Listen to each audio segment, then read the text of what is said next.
Hello and welcome to The Print. My name is Prashant and we are joined by Mr. R Jagannathan who writes a fortnightly column for us. Thank you for joining in, Mr. Jagannathan. Happy to be here, Prashant. So, in your latest column for us, you discuss two recent Supreme Court judgments uh, to argue that there are no perfect solutions to any problem, only trade offs. Now, how should we understand this trade off from the perspective of, say, policymakers, courts, and citizens? In any policy, there are often two competing claims. Forget about the dog issue or the election issue. Let's say you're talking about a tax policy, right? Somebody wants to raise taxes because the rich must subsidize the poor, or somebody says, and you will get more taxes by reducing taxes because compliance improves, right? Now, we need to find a mix where actually you do both, where one side says that, okay, reduce taxes so that compliance becomes easier. Second thing is that you must still find a way to recycle the resources that go towards accentuating inequality. So the balance is often in the middle. Most of today's problems, whether political or economic, are the result of two sides taking extreme positions and not coming somewhere in the middle where the actual solution or at least a better solution exists. And this is what we must see in the recent decisions that have come from the Supreme Court on the stray dogs issue or on the election commission issue, where there is a politically loaded campaign being carried out from both sides. But the solution lies again in the middle. So you list three problems with the Supreme Court's modified order on stray dogs. Could you briefly describe them for our viewers? Yeah, I think the real problem is any decision will not be correct unless you measure it over a longitudinal period of time, right? So let's say you decide that you're going to remove all stray dogs from one place. Now, this problem in, say, Delhi may be different from the problem, say, some other place which doesn't have the problem. But you want the same law to apply to everybody, right? So that is one problem. The second thing is uh, when you cascade a solution like this without actually monitoring it. For example, let's say take only Delhi, right? Now you know there are near probably up to 1 million dogs. Now you have suggested a certain solution that they must be vaccinated and then released in the same area. How are you going to know whether this policy has succeeded or not unless you monitor it? If you say there are 1 million dogs today, and if tomorrow after doing all this you end up with 1.5 million, you still follow the same policy. So the issue is you must have a monitoring mechanism to see whether your proffered solution works. And third thing is I am not a fan of universal solutions for area specific or sector specific problems. So you need to modulate this, and unless you monitor it, you cannot actually have a successful policy. Right. So the second judgment you refer to is the Bihar electoral roll revision. Why do you say the Supreme Court judgment is balanced but not ideal in this Yeah. case?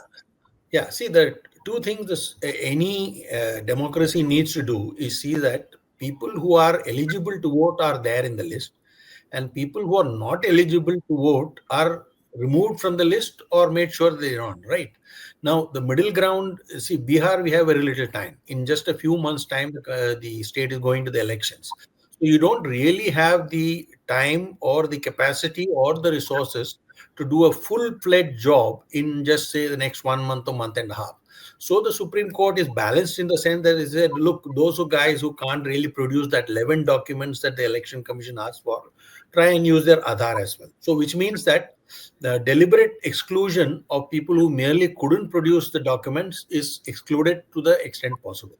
On the other hand, the problem really is that there are past Supreme Court judgments. We say that you cannot give all kinds of data to everybody and put it in the public domain because there are privacy issues. I mean, the point is, for example, you have a huge list in the state and you find that one particular community has more of the rejections than some others. This will lead to a communal problem, right? Because people will say only this community is being targeted, not that, and that these people are being included, this caste is being included, that religion is being excluded. Those are the issues that will come up when you do such kind of mass disclosure of privacy, right? So when you keep it limited, you limit the damage. When you actually make such a huge, I mean, why is the Aadhaar data not publicly available? Theoretically, it's just an identity exercise, right? But it is available only to companies. Now the thing is, all the companies now have this private data, and what God knows what they're doing with it. So it's the same thing with the electoral roll. There is a balance between privacy and the need for inclusion and the need for exclusion. Right. So you have to balance the three. I think in the Bihar case, they have balanced it. But over the long term, they still need to get the, say, if there are a lot of illegal immigrants who have gotten onto the rolls, you have to remove them. That will be a more intrusive process, but you have to still do it. So if you have the time, you should keep doing that. So, is that what you're referring to with intrusive invasions of privacy when you say that it's the only way to verify voters by mandating it?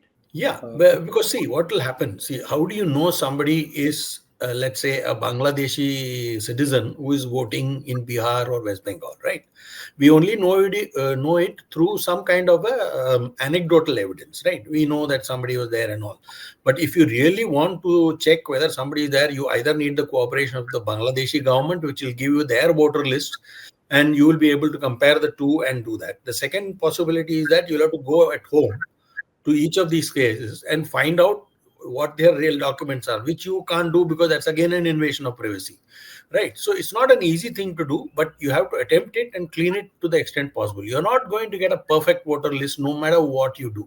Even in the US, for example, there are a lot of mail-in votes and a lot of identity checks were not done. So this was the Donald Trump's claim that in 2000 a whole lot of mail-in ballots came, some before the expiry, some after, then everything got counted. Now we do not know whether there were a lot of illegal votes in that, or a lot of immigrants who are not citizens have voted in that. California has laws which says that you don't need identity, but if you say you don't need identity, then how do you ensure that only citizens vote? So it's a difficult process. You need some balancing act to see that we don't have a terrible outcome one way or the other, where a lot of people are excluded or too few people are excluded. we discussed that the Supreme Court can, look at nuances in its judgments. What can the Election Commission could do to avoid such scenarios? I would say there are two immediate, not Bihar is too soon in front of us for us to do it. But suppose you were doing it for the West Bengal things, we could probably, the Supreme Court could probably have a neutral observer list to see what the Election Commission is doing, so that if there is something egregiously wrong, then you can correct it, or tell the Supreme Court that this is happening. You could have a list of observers, for example, say who are being excluded, how are they being excluded, or somebody is being included, how are they being included. So those things need to be done. And unfortunately, in the election process, there is always a time bound thing.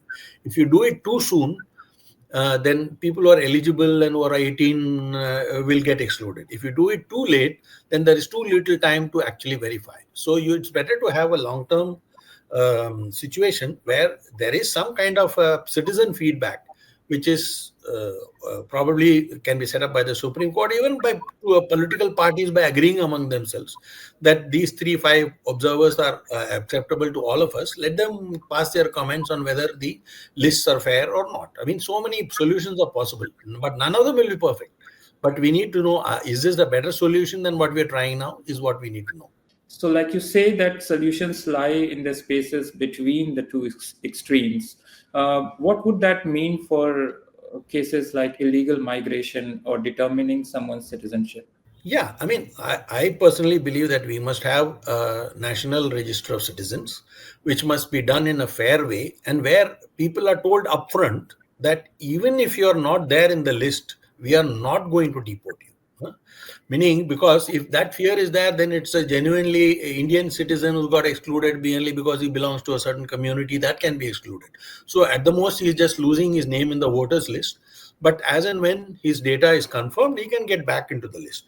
You don't have to deport them, forcibly, which is a very difficult thing, because even the US can't deport all its illegal migrants with all the technology in the world. So we have to find middle of the road solutions that are fair both to citizens and to people who merely happen to have come here for work or some other purpose. So, if we accept that some problems are always going to involve some sort of trade-off, then how would someone, say, a dog lover, would reconcile with the suggestion that the solution could also involve putting down aggressive dogs, as you mentioned in the article. Yeah, look, we have to. That's see, humane solution is not to kill anything that is not dangerous to you, right? This is what we do even in the case of human beings. We only give the death sentence to people who are truly dangerous to society or committed extraordinary crimes. So the same logic, if you apply it to dogs, which means feral dogs, which cannot be cured and which are rabid and are a threat to humans, you could try a solution like that. But even there, if they can be sequestered in some area where they won't do harm, well and good. But the whole, do you really have the resources? Do you really have people who can say, okay, this dog can be kept aside, but the others can be let back into the community? So that resources issue is also there. So you can't just solve a problem with 1 million dogs, because see, look at the Indian situation. We have a total of 80,000 or odd veterinary doctors. Okay, now that is all over India, and in Delhi alone you have 1 million dogs. If you look at all of India, you will have several millions of them. So how are these guys going to vaccinate or deworm or sterilize these dogs? I mean, do you have the resources in, not just in cash, even assuming by some miracle lots of money comes into the municipal coffers? How are you going to solve all that problem? So you've got to do it area by area, little by little. And as one problem gets solved in one area, there will be learnings. You can then use it in the next area. So you could start with one portion of Delhi and then do it in the next thing. We don't have the resources to do. See, that's what I'm saying. We have only 80,000 and odd veterinary doctors. Okay. How are they going to look after millions of doctors, even if the dog lovers say that it has to be done in a sensible way? It's not going to work. So you have to do multiple solutions, see which one works best, then try and implement it, scale it slowly. So, what is the takeaway from these two orders? How are we going to move ahead in future cases, which involves looking at nuance and also, getting caught between the two extremes? First, I think you should not cascade a solution to the whole country before you have tried a pilot. Huh? So, if you have tried it in one city and it works well and good, then you can ask other cities to follow that example, create the model. And if it does not work, make course changes and see what works better. Okay. Second thing is, before you say what is the solution, you must say what is the end goal that I'm aiming for. Is it less number of dogs, less number of dog bites, or less number of, say, fatal dog bites? Huh? So once you do that, you get the data. I mean, you must have a monitoring system. You can't say a policy works because nobody has the data. I mean, if the dog lover will say so many guys didn't get bitten. The dog guy who's got actually bitten, he will say, no, it's bit my aunt's the child and all that stuff. So you must have data so that it informs your solution. And if if it's actually a solution, the data will support you. Say if instead of 2 months, which was the original judgment, let's say over 6 months, you're going to take data saying that has this incidence reduced, then we should be able to say, okay, this seems to work. We do that. So monitoring is very crucial for any decision. And this is true for any decision, not just dogs or election commission. You have to do it for all major decisions which have wide public impact. Is there something that you would have liked to cover in the article? No, I wanted to make a general point using these two examples. I mean, there is no perfect solution in any case. I mean, so you have to live with certain imperfections, but as long as the imperfections, the gains are more than I did mention it. The point is how do you know whether you actually gained more than you lost in any decision? Unless you monitor it. And that also I emphasize. I think I mean, there's not a general point that I have missed out, but certainly I don't claim to have all the answers. All I'm saying is that the Supreme Court cannot have all the answers also.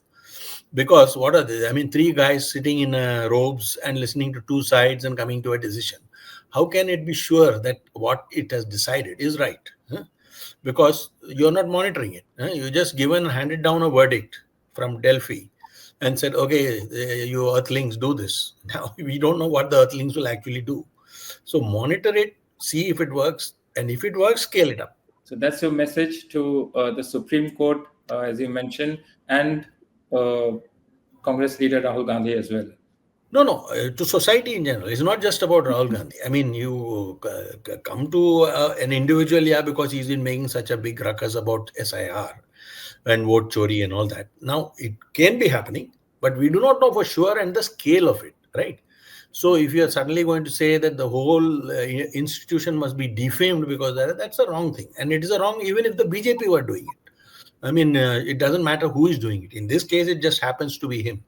But it is not the case actually. And the other thing is, if you do not find solutions, people will do what I would call, vigilante action. If you remember, sometime back in Kerala, there was some, I think, old woman or something who was killed by stray dogs. Huh? Now, immediately the next day, politicians or some people allied with some political party caught hold of several dogs, killed them, strung them up on a pole, and paraded them on the street. Is this the kind of justice we want? No, we don't. Right. But they were answering the public's distress over the fact that you're not controlling the menace. Right. So I think if you do not want vigilante solutions, you must have a sane and sensible approach that is middle of the road, that both people can accept it even though it is not their extreme liking. Can you live with a solution? Is the only way to find a solution. Well, thank you so much for your time. Thank you for joining in. And we hope to be back with you in a fortnight for your next column. Okay. Thank you, Prashant. Pleasure meeting Thank you.